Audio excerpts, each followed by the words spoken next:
Sekarang kita berbicara aku mau kamu. Yang part 1 kan udah ya. Aku mau kamu. Satu, akunya siapa? Akunya siapa? Aku, flashback dulu kalau ada yang belum. Aku mau kamu.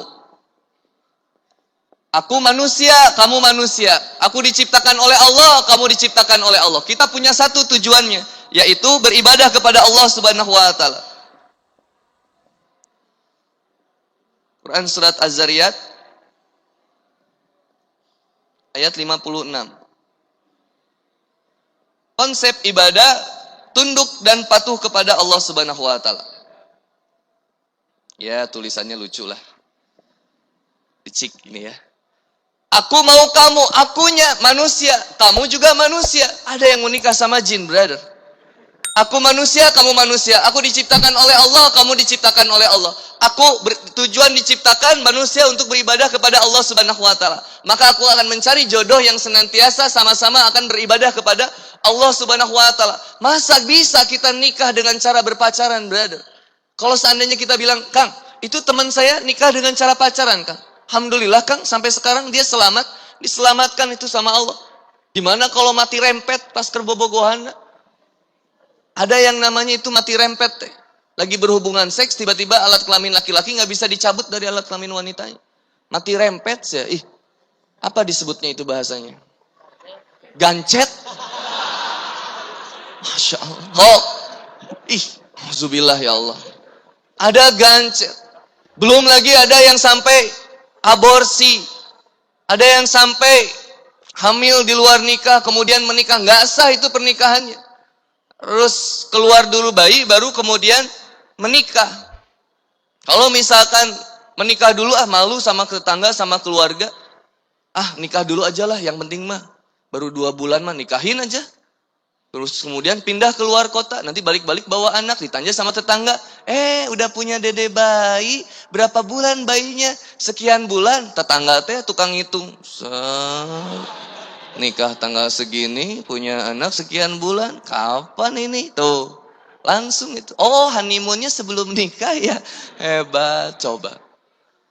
Dan bahkan itu jadi kebanggaan bagi anak muda hari ini ketika dia menggandeng pacarnya. Seolah-olah dia yang paling romantis. Ketika pacaran, semua dilihatin semua yang baik-baiknya. Semua yang baik diperlihatkan sama pacarnya. Romantisnya dia, perhatiannya dia, pedulinya dia. Padahal dia tidak pernah sesayang itu kepadamu, ukhti. Seandainya engkau masih berpacaran, aku mohonkan untuk kau tinggalkan dia. Pikirkan aku yang serius untuk mendapatkanmu. Bukan aku saja maksudnya, ini semuanya. Kenapa teh? Masya Allah. Seandainya wanita itu begitu mulia di hadapan Allah Subhanahu wa taala, dan memang begitu adanya, lantas kami ingin berusaha untuk memuliakanmu dengan cara terbaik untuk mendapatkanmu. Mungkin kami bukan pria yang terbaik dengan berparas tampan seperti artis Korea yang kau idamkan.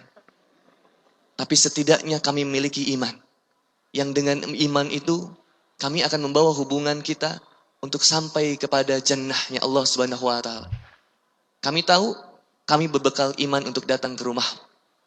Ya, pasti dengan mahar yang kami bawa pun. Tapi itu tidak seberapa. Yang kuharapkan justru adalah ikatan suci bersamamu untuk menjalankan rumah tangga kita nanti. Untuk sampai kepada ridho Allah Subhanahu wa taala. Wahai ukhti, seandainya engkau sadari betapa mulianya engkau, betapa Allah sudah memuliakanmu. Aku yang akan menjadi suamimu akan berusaha menjaga auratmu dengan sebaik-baiknya. Aku akan menjaga keindahanmu dengan sebaik-baiknya. Bahkan aku akan memperindah,mu dengan akhlak. Aku akan memperindah,mu dengan ilmu agama. Kita akan bersama-sama belajar agama. Kita akan bersama-sama bangun di sepertiga malam. Ketika aku menghadapmu, aku renggut tanganmu.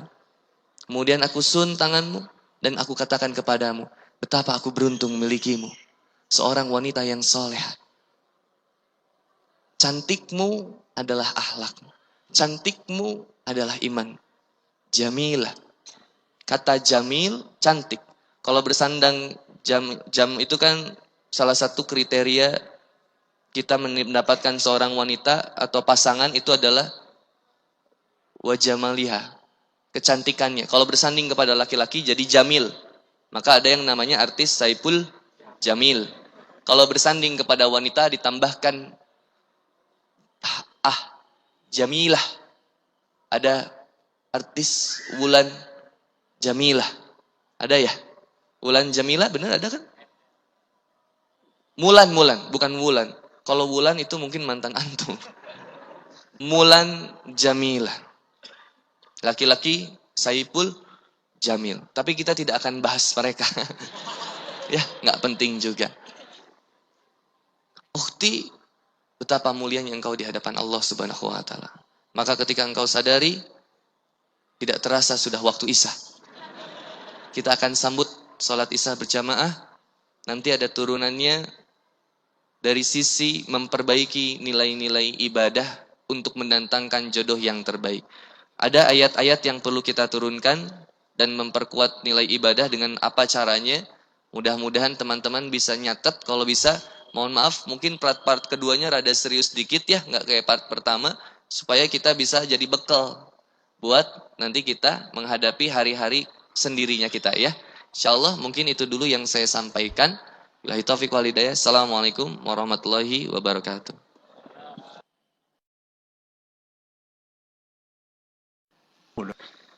Alhamdulillah. Assalamualaikum warahmatullahi wabarakatuh. Siap? Aku mau kamu part 2. Insyaallah kita akan bahas lebih dalam menjemput jodoh dalam taat ini. Menjemput jodoh dalam taat, karena jodoh itu kan cerminan kesolehan kita. Kalau yang sudah menikah tinggal memperbaiki kerangka ini aja. Tinggal memperbaiki kerangka ini, membuat tujuan yang sesuai dengan yang di sini, kita memulai dari step-stepan yang ini. Tapi kalau yang belum menikah, maka menjaga kesendirian, membalut diri kita kesendirian dalam ketaatan kepada Allah Subhanahu wa taala. Kadang banyak pemuda yang kajian sih. Yang ini kita sering sampaikan. Tapi kadang kajian kita justru jadi euforia saja. Kita rame kajian, brother. Semangat datang. Alhamdulillah segitu juga sih. Cuman ada nggak keinginan perubahan dalam diri kita untuk lebih baik lagi? Akhirnya semakin dekat pada Allah Subhanahu wa taala, semakin mampu kita meninggalkan kemaksiatan. Semakin gak mau kita untuk meninggalkan sholat tuh gak mau, brother. Apalagi kalau pacaran kayaknya gak kepikiran gitu. Jadi ketika hari ini justru ketika maraknya orang putus masal, tapi musuh Islam gak suka itu. Jadi akhirnya gimana cara pendekatannya supaya pemuda itu justru rusak lagi. Rusak laginya gimana? Sederhana, ngerusak laki-laki mah, brother. Perindah wanitanya, suruh buka auratnya, laki-laki pasti akan mendatangi dengan berbagai cara itu. Kalau laki-laki semakin kaya, semakin nakal. Ya. Semakin kaya, semakin nakal biasanya. Kalau wanita, semakin nakal, semakin kaya. Tapi buat apa kekayaan seorang wanita? Malah dia justru ketika itu dengan mengumbar auratnya, membuka auratnya. Sayang. Jangan mau dibayar untuk menjadi bodoh. Tidak. Dan jangan mau membayar untuk kebodohan gitu. Tidak. Kalau ke masjid gratis? Gratis. Gratis ke masjidnya. Dapat pahala, dimudahkan bahkan rezekinya. Setiap langkah menggugurkan dosa. Setiap langkah mengangkat derajat kita. Apalagi perjalanan yang paling enak coba, selain ke masjid. Bahagia nggak kira-kira ke masjid? Meskipun lapar kita tetap di masjid ya. Alhamdulillah, bahagia nggak? Tapi lapar tetap kumaha tuh. Ini antum kalau ada yang dari siang perjalanannya jauh, nanti selesai acara insya Allah kita makan bersama di tukang nasi goreng ya. Traktir insya Allah. Tapi nggak 100 orang juga gitu ya. Subhanallah, insya Allah. Yang paling jauh lah, yuk kita ngobrol bareng. Akhwat, pulang dari kajian, yang paling jauh, tadi, brother, karena tadi pembahasan yang awalnya kita mampu melindungi akhwat, siapa lagi yang akan menjaga akhwat kita kalau bukan kita semua? Siap penjaga akhwat? Sedikitan gini laki-laki, siap penjaga akhwat? Siapa yang akan menjaga mereka? Kita, gitu. Siapa yang akan menjaga mereka? Siap menjaga mereka? Oke, mereka ini wanita-wanita yang terbaik yang akan melahirkan anak didik terbaik, lahir dari rahim mereka anak didik yang soleh dan soleha insya Allah. Berharap untuk kemudian menjadi jodoh kita sekalipun tidak apa-apa, tapi setidaknya kita menjaga jodoh orang lain dulu ya.